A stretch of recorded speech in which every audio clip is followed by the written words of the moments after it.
Oh, that is so good. That's Nia Nichols there and a song called Cali Beaches. And how excited am I? I'm very excited. That's how excited I am. Nia's on the phone. Hello. Hi, how are you? I'm super, Nia. I really am. By the way, is Nia your full name or did you abbreviate it for some reason? No, Nia's my full name. It's actually Welsh. So. Welsh. Are your parents Welsh then? Yes, they are. My dad's from Barry Island and my mum's from Pontypridd. And my wife's from Newport. So there you go. We're connected already. Cali Beaches is a wonderful, wonderful song, and it's had some great reviews online, hasn't it? Yeah, thank you so much for saying that. Yeah, everyone's been so supportive about it, and I'm just so glad that it's finally out, because, you know, I've had this under my belt for a year now. Yeah, well, I can assure you they wouldn't be nice about it if it wasn't any good. It's absolutely fabulous. Lots of great reviews. Tell me the story behind it, because there's a bit of a sting in the tail with this story. Yeah, so last January, my mum and I went out to San Diego because I was invited to do some recording over there. Oh, yeah, name dropper, go on. Yeah, I know, just throwing that in.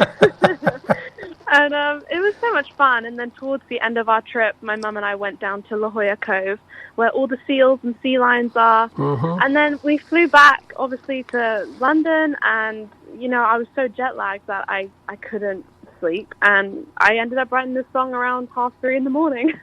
And the word Cali refers to California, I assume. Yes, it does. It does, yeah, right, okay. Do they call it Cali Beaches over there? You know what? I don't know. Maybe they do, but maybe it's just a tourist thing that I've done. You'll probably get sued at some point. But yeah. Tell me, how did you record it? Because it's relatively new to us, but you must have recorded it during COVID.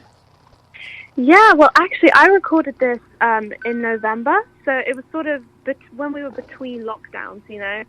And back in October, I was signed to a record company called Unique Recording Artists. I know, yeah.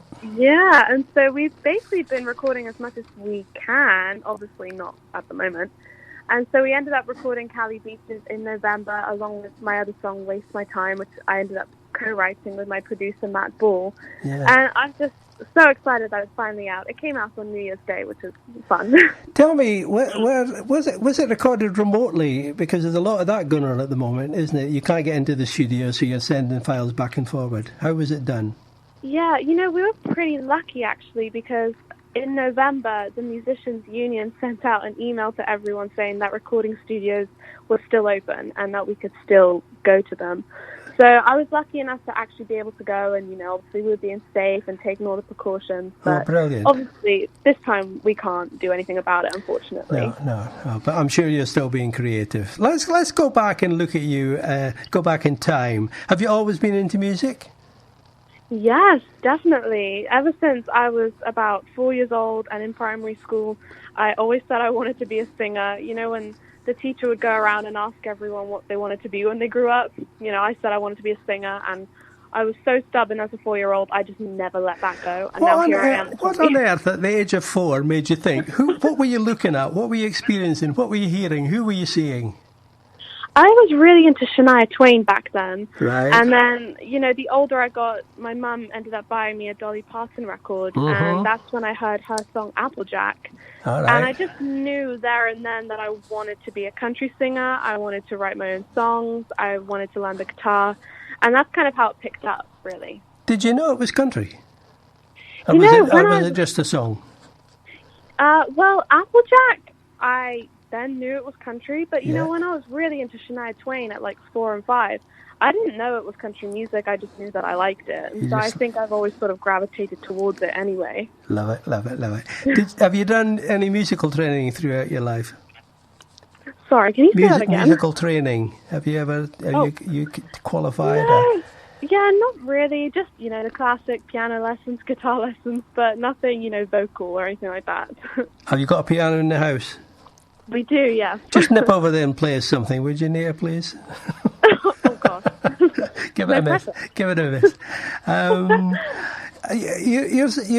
Are you still in education? Because I know you went to university and then you maybe went to college, or the other way around, I'm not quite sure. Yeah, so I'm currently in my last year at university at Bath Spa. And what are you doing? I'm studying commercial music, which is pretty difficult during a pandemic, but you know, it is what it is. But you're going to stick it through. You're going to see it finished. Yeah, you know, I've only got 6 months left, so we just have to put up with it, really. But what's happening with universities? I mean, schools can't go back at the moment, or most of them. What about you? Are students allowed to? No, unfortunately, we're not allowed. So the university, I'm pretty sure, is on a lockdown, and we're not allowed to go back to Bath. So I'm currently at home with my parents again. Yeah. I was going to mention your parents, actually. I get the feeling, and you've already mentioned your mother in this conversation, I get the feeling they're a massive support to you. Yeah, they are, definitely. I mean, they've always encouraged me to follow whatever I wanted to do. And, you know, ever since I was, you know, really little and I said I wanted to be a country singer, they never told me to get realistic. And they never sort of, like, made me feel bad about it, if you know what I mean. So my dad and my mum have been extremely supportive and flown with me to Nashville and Memphis and recorded and gigged, and they've been there for all of it. Oh, wonderful. We'll get to Nashville and Memphis in a minute. Tell me, you've signed with Unique Recording Artists. I've had a look at their website. They're really interesting artists they pick up. Are they managing you as well, or are they your recording manager or whatever? No, not at the moment. I mean, you know, they're very relaxed with their artists, which is really, really nice, because obviously some record labels can be very restricting. Yeah. So they basically say to me, whatever you want to do, you can do it. And, you know, they're not constantly monitoring me, you know, but they've been really great. And, you know, to work with my producer, Matt Ball, now, it's been such a great experience. And it's almost like a weight off my shoulders, because I've wanted a record deal for so long, and I'm so happy I've got it now. Well, you're living the dream, Nia. Thank you. You really are. I mean, you're writing your own songs and you're getting them professionally recorded, and you're getting great reviews about them. So, we'll get to your live performances in a minute as well. Tell me, it's a tough business.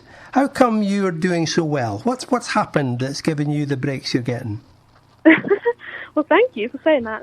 You know, I've always been very persistent, I think, you know, and I started writing to radio stations when I was about 16, when I recorded my first song. And, you know, I think going to Nashville, of course, that really helped me, because Nashville is the place to go as a country artist.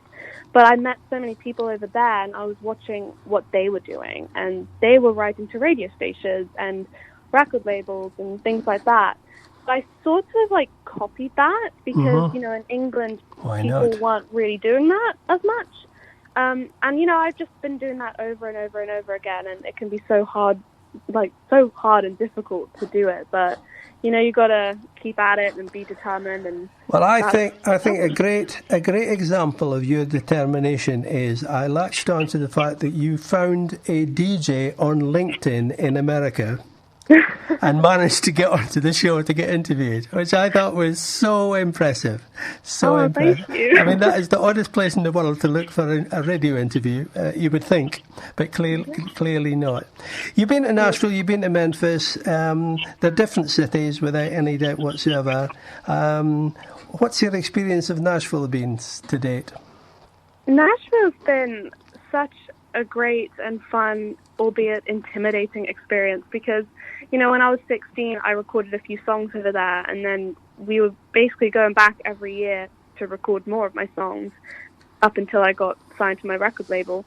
And it was such an amazing thing to do, because these are songs I had written as a 15-year-old and 16-year-old, and then these session musicians who performed with Taylor Swift and Tim McGraw were suddenly on it. And it was really fun. It's such a picture-perfect place, you know? It's exactly how you imagine it to be. Yeah. It's had a rough year this year. There was a hurricane, wasn't there? This year, dreadful. I'll tell you what's coming through very clearly. Your parents are unbelievably rich. Oh, God. It's costing a couple of bob to get you on the road all over the world, but fantastic. You're a good investment, Nia. Let me tell you, you're a good investment. You listen to Brooklands Country, and I'm chatting to Nia Nichols. You live down in Dorset area, don't you, Nia? I do, yeah. Yeah. So how have you spent? Because, I mean, if I look at your singles on Spotify, all of them have got 2020 against them. So did you do all of that last year? Oh, okay. So what happened there was that I was actually releasing music since about 2018. But then when I got signed to my record label in October, we took all of my music down so that we could basically put it all back up again and just market it to a bigger audience. And that's been very confusing for a lot of people because, you know, everyone who was listening to those songs before I got signed was suddenly like, what? Where did they go? They're back. Yes. But they are back. So that's why it says 2020, but it's sort of been over the past 2 years, really. I have to say, and I'm just saying it like I've heard it, like I've seen it rather. Every song you've written is a classy song, and they're different. They're not all the same. It's not a formula you're working with. Do you find it easy to write songs? Definitely, yeah. You know, writing for me has always been very therapeutic, and it's always been my way of expressing my feelings. And I don't usually think too deeply about what I'm writing. I just sort of do it. And it usually takes me about 10 to 15 minutes to write a song, usually. Oh, there you go. Okay, I'll phone you back in half an hour.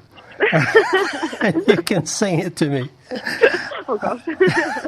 I love it. No, good stuff. Incidentally, talking about expressing your feelings, can I take you back to Cali Beaches? Cali Beaches is about someone giving up on love for their career. Have I got that right? Yeah, so that's sort of... Is that your life story in there, I'm wondering? You know, it's sort of a weird one, really, because there were a lot of different things going on in that time in my life that led me to write this song. But I kind of thought it was funny because it's that twist on that classic Hollywood tale of girl with a successful career chooses love over her career. But, you know, talking to my friends and, you know, knowing me, I am not like that. My friends are not like that. We would always choose our careers over boys because we know how unpredictable they are. It just means you haven't met the one. You haven't met the one, yeah.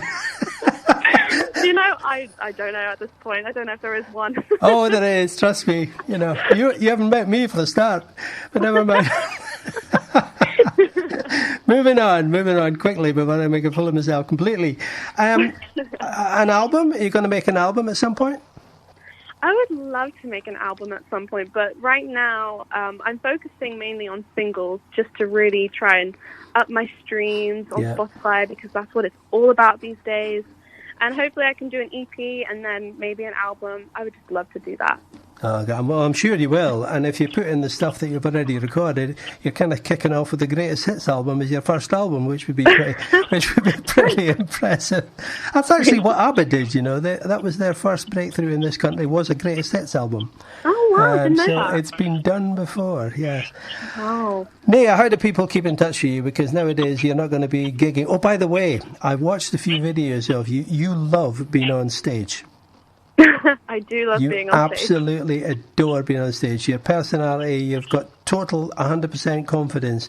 It's going to stand you in good stead, let me tell you, because recorded music and Spotify is one thing, but the thing that really sells records is live appearances nowadays. Absolutely, yeah. Have you any idea when your next live appearance might be? You know, I don't know about actual live gigs. I do have a few live streams coming up, and I have one tomorrow actually on Barking About Music, their Facebook page. Okay. And I'll be on their page around 7 p.m. But as far as actual performances, unfortunately, I just don't know. No idea. No. Well, Country to Country has been cancelled, hasn't it? Again. I've heard that. For the second year in a row. There you go. Yeah, and Glastonbury as well. That's right, yeah. The only thing I did say to you earlier, I was going to mention this, and here it comes, is that if you really want to get to know, and I'm speaking to the listeners now, if you really want to get to know Nia, go and have a look at our TikTok page, Nia Nichols 3, and you'll see the personality just exploding onto your computer screen or phone or whatever. Right. I apologise. It's fabulous. It's fabulous. It's great fun, great sense of humour. It just shows another dimension, which is great. Tell me, we're going to play out with "Nervous" now. That was your first single. Tell me what it's about and introduce it.